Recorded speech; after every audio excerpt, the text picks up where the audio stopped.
This is the plaintiff, James McKinney.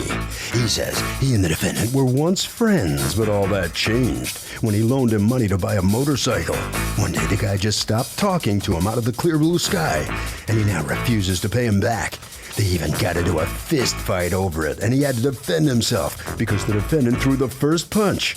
He's suing for $2,000, the amount of the loan.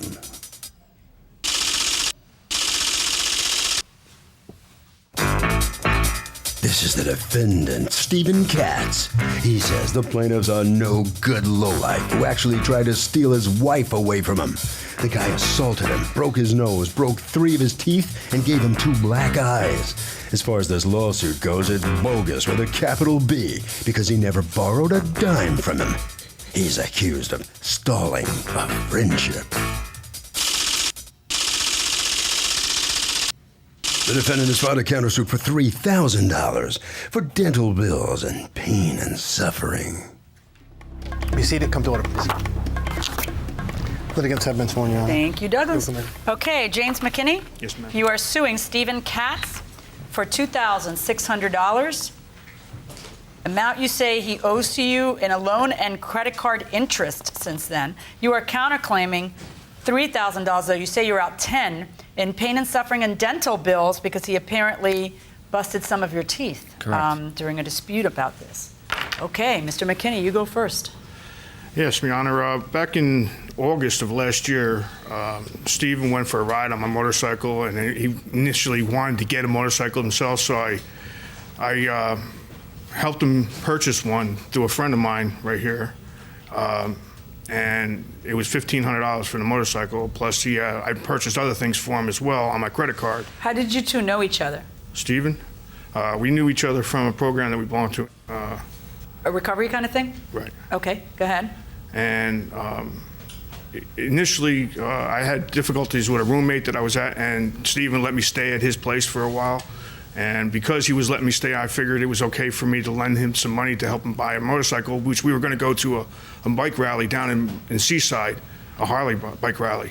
And in the prior to getting the bike, I had gotten him a helmet, I got him the insurance for the bike, I got him... But according to you, the plan was always that he'd pay you back? Right. Okay. And once I had approached him with a promissory note for him to sign... Oh, when did you do that? After the fact. Oh, when is a good time to do that? Well, prior, I understand. Right. But once... why didn't you put it in writing? Like, I'm just curious. Didn't occur to you, or you thought I thought about seemed impolite? The thought occurred to me after. It didn't occur. Okay, so go on. So when I approached him with the note, he wouldn't sign it. He refused to sign it, and then all of a sudden he became aggressive. He wanted to do bodily harm to me. How? Well, he said he wanted to kick my... But what? Over what? Because by then you guys had a different problem, right? Yeah, because he owed me money. Right. And what do you say the different problem was? The different problem was that he kept trying to take my wife from me at the way beginning. Okay, tell me about that. Well, we met early spring of last year. We were hanging out, going to dinner with each other, with my wife and him. I didn't think of anything of it. We were having a good time.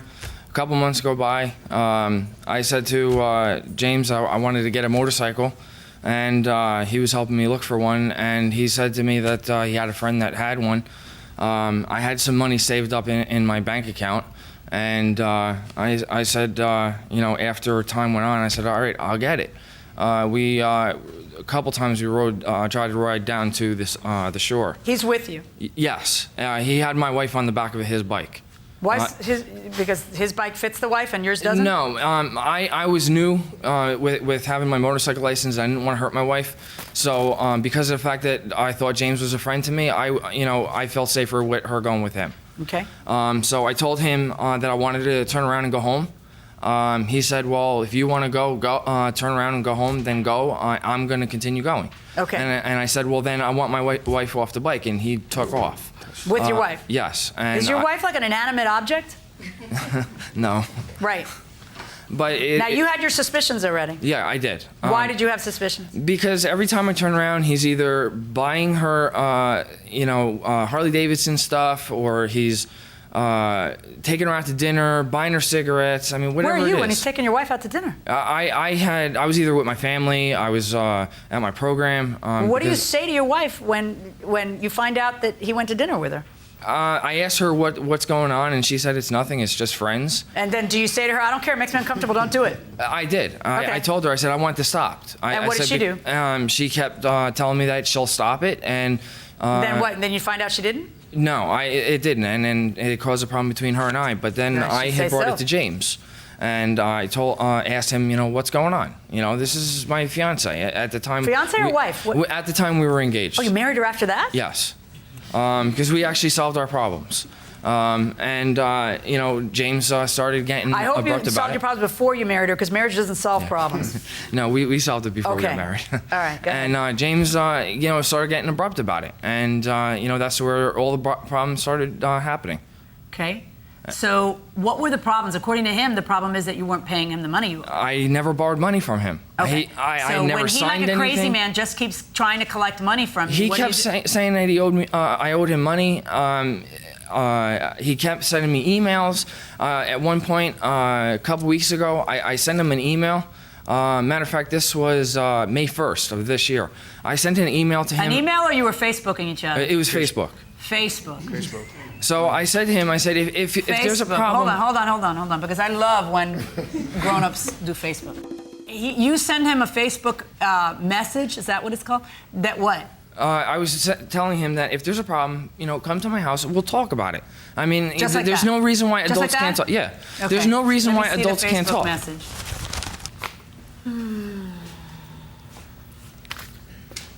Okay. From you. You know you keep stalking me by riding your bike past my house 15 to 20 times a day. Don't you have anything better to do than that? You know if there's something you want to say or do, you can stop at my house and do it. It's not exactly That's not this the same, talk. Mike. Okay, then him. Bite my blank. Free world. I can ride where I want as much as I want. Come to my house, blankety blank. If you're a man, you will handle it like a man. Stop running away, blank, and be a man. Then him. Grow up, punk. How old are you? 50. How old are you? 34. Okay, seriously. Oh my goodness. Then you go to his house, correct? Right. All right. And how long after the last little Facebook entry do you go to his house? Probably about 20 minutes later, Okay. And what happens? I stood on the sidewalk in front of the house. He came out and charged at me, started swinging at me. Well, what did you say on the sidewalk? I said to him, what do you want to talk about, Steve? What do you want to talk to man about? Okay. And Well, he- are you ringing he's- his doorbell and saying that when he I was opens the on- door, he was- or he you're at was the out- sidewalk he was- screaming? He was outside with 4 other people standing there waiting for me to get there. Okay. Who are the 4 people? Do you know them? I don't know. Okay, go ahead. And when I came up on the sidewalk, I said, what do you want to discuss? And he started swinging. He came charging at me and swung at me. Okay. And with that, I went into defensive mode, and I did what I had to do to him. Which is what? I hit him in the face 3 times. Okay. Now, he ended up breaking your nose? Yes, I did. And the thing is that the people that were there, number one, they were sitting on the porch. Why aren't they here as witnesses, though? Because they had prior engagements. They couldn't be Every here. last one of your witnesses has a prior engagement. Yes. That's more important than me. Yes, and one of them actually could not be in New York at all. The other thing that I wanted to mention is that Can't be in New York. Why? he has an ankle bracelet on him. Okay. He also had somebody coming down the street that actually held me for a minute, and he started. Mr. McKinney started actually hitting me while I was being held. Wow. And that's when my wife and What were your friends who were there doing, who have a prior engagement and can't come? a lot of them, a couple of them were elderly, and they wouldn't get involved in it. Okay. Plus, they didn't want to be involved in the chaos anyway, Right. because they can't stand drama, which is basically what this is. Okay, but And- you understand, Mr. Katz, it would be really nice if you had a single witness here. No, I Because understand he that. says you came out swinging first, and that you just got the bad end of the stick. Mm-hmm. You know, that he broke your nose, but that you came out swinging first. Do you have an affidavit from a single person? No, I don't. Nobody. Okay. Now, is this moral support or a witness? Witness. Okay, can you go where the microphone is as opposed to the corner of the table? Thank you. What's your name? Edward McCarthy. Okay, and how are you a witness? I own the motorcycle. Mr. McKinney contacted me on Facebook and asked me Go on. could he come with Mr. Katz to see the motorcycle. Mr. McKinney gave me the $1,500 for the motorcycle. Mr. Katz drove it away from my home and crashed it at the end of the street. I don't know anything about the wife or anything about anything. That's all I know is that I saw Jimmy the first time. Were you hitting on his wife? No. Were you going to dinner with his wife? We may have gone to lunch, but never. Go to dinner? No. And welcome back to the People's Court. Harvey Levin here. So, does the guy who got his teeth knocked out get the money for the dental bills, or is it tough luck? I think it's tough luck. He was kind of dumb to go start a fight with somebody. What do you think? I mean, I think actually the guy should pay for the dental bills because even though they're both kind of Dumb. dumb, I guess, for getting into the fight, he still punched him, you know? Fair enough.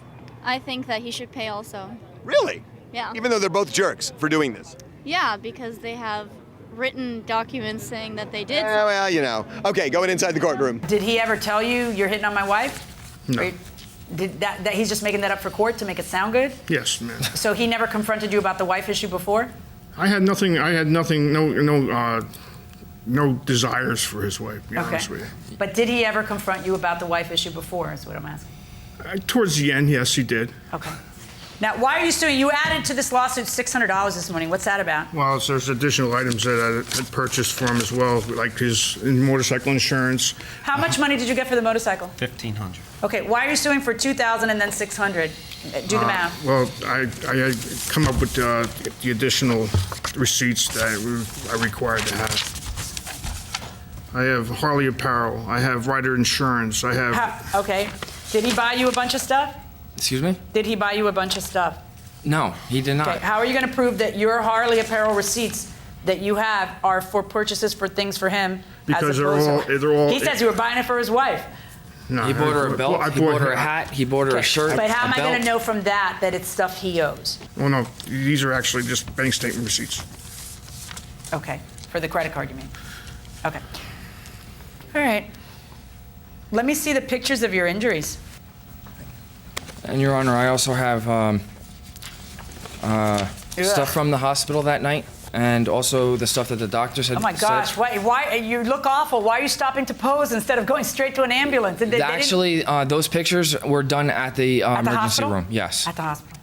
Oh my god. And I actually have other Chipped pictures. your tooth right off? Excuse me? Your tooth, half your tooth off? Yes. Your Honor, if I may. No, you may not. He clearly got the better of you. The question is who threw the first punch. He And I'm did. having trouble with it. But see, the only evidence you have in this courtroom of who threw the first punch are your flapping gums. I have a little trouble with your flapping gums because I really believe you owed the $1,500. And that stuff that happened later, it made you decide you weren't going to pay it. But if I was to owe something. So it would be really good if what you had in this courtroom was testimony that he threw the first punch and not you. Because if I had any testimony from the myriad of witnesses that you claim were out there, anything from them, that he was the aggressor. And it's hard to tell on your Facebook messages because you're both like, hey, you're both doing that. So it's hard to tell who's the aggressor. I know he comes to your house, but at your explicit invitation, repeated invitation. So I don't know who threw that first punch. And for me to rule in your favor on the counterclaim to the tune of $3,000, I got to know that it wasn't you. I got to believe you because you're the guy who chose to come to court without any witnesses, even though according to you have 4. Okay, or not even an affidavit from a witness, even though according to you have 4. All right, Your Honor. So as horrible as your injuries may be, if it's justified because you threw the first punch, then it's justified and he doesn't have to pay for them. I'm not saying he's an angel. I'm just saying I can't rule in your favor because you don't bring me any of the proof. And I can rule in his favor because he brings me proof and I believe it. I think you owe him the money. I don't think you owe him the amounts he's saying, but I think you owe him the original $1,500 verdict for the plaintiff. On your counterclaim, 0.